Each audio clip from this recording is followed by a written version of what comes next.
24 na kahulugan ng tipaklong kapag pumasok sa loob ng bahay. Una, kapag ang tipaklong ay pumasok sa umaga sa loob ng bahay, ito ay sinasabing sinyales na may matatanggap kang magandang balita na may kaugnayan sa trabaho o kabuhayan. Pangalawa, kapag ang tipaklong ay pumasok sa tanghali sa loob ng bahay, ito ay sinasabing sinyales na may darating na bagong oportunidad sa inyong pamilya. Pangatlo, kapag ang tipaklong ay pumasok sa dapit hapon sa loob ng bahay, ito ay itinuturing na tanda ng nalalapit na pagbabago na magdudulot ng kabutihan sa inyong tahanan. Pang-apat, kapag ang tipaklong ay pumasok sa gabi sa loob ng bahay, ito ay sinasabing paalala na maging maingat sa mga darating na desisyon at pangyayari. Panglima, kapag ang tipaklong ay kulay berde na pumasok sa loob ng bahay, ito ay sinyales na may darating na swerte at magandang balita sa inyo. Pang-anim, kapag ang tipaklong ay kulay brown na pumasok sa loob ng bahay, ito ay sinyales na magkakaroon ka ng perang hindi mo inaasahan. Pang-pito, kapag ang tipaklong ay kulay itim na pumasok sa loob ng bahay, ito ay sinasabing sinyales na maaaring magkaroon ng pagsubok o problema sa pananalapi.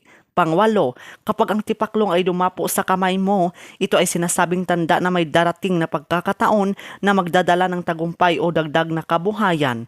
Pangsyam, kapag ang tipaklong ay dumapo sa ulo mo, ito ay sinasabing sinyalis na magkakaroon ka ng magandang ideya o mahalagang oportunidad. Pang-sampu, kapag ang tipaklong ay dumapo sa balikat mo, ito ay sinasabing tanda na may taong handang tumulong at sumuporta sa iyo. Pang-11, kapag ang tipaklong ay dumapo sa mukha mo, ito ay sinasabing sinyales na may makikilala kang taong magdudulot ng saya o magandang balita. Pang-12, kapag ang tipaklong ay lumabas sa bukas na bintana, ito ay sinasabing tanda na aalis na rin ang mga suliranin at negatibong enerhiya sa inyong tahanan. Pang-13, kapag umiikot ang tipaklong sa loob ng bahay, ito ay sinasabing sinyalis na may darating na bisita o mahalagang balita. Pang-14, kapag ang tipaklong ay dumapo sa pintuan, ito ay sinasabing tanda na may paparating na panauhin o bagong pagkakataon. Pang-15, kapag ang tipaklong ay dumapo sa bintana, ito ay sinasabing sinyalis na may magandang balitang malapit ng dumating.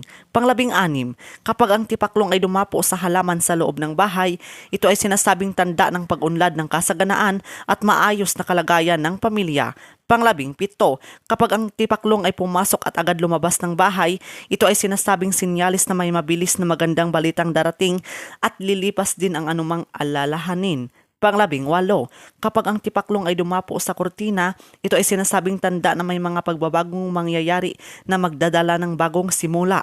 Pang-19, kapag ang tipaklong ay dumapo sa mesa, ito ay sinasabing sinyalis ng kasaganaan at pagkakaroon ng sapat na pagkain at biyaya.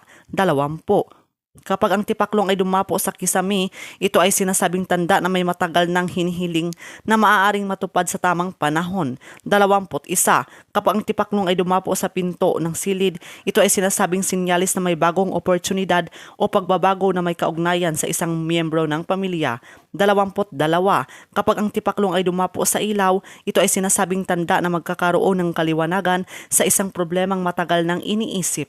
23, kapag ang tipaklong ay hindi lumabas agad ng bahay, ito ay sinasabing sinyales na magtatagal ang swerte o biyayang darating sa inyong tahanan. 24, kapag paulit-ulit na pumapasok ang tipaklong sa loob ng bahay, ito ay sinasabing sinyales na may mahalagang mensahe o magandang pagbabago na paulit-ulit na nagpapaalala sa inyo. So yun lang po mga kaibigan, so please do subscribe and hit the notification bell para ma-update po kayo sa susunod na mga videos. Maraming salamat!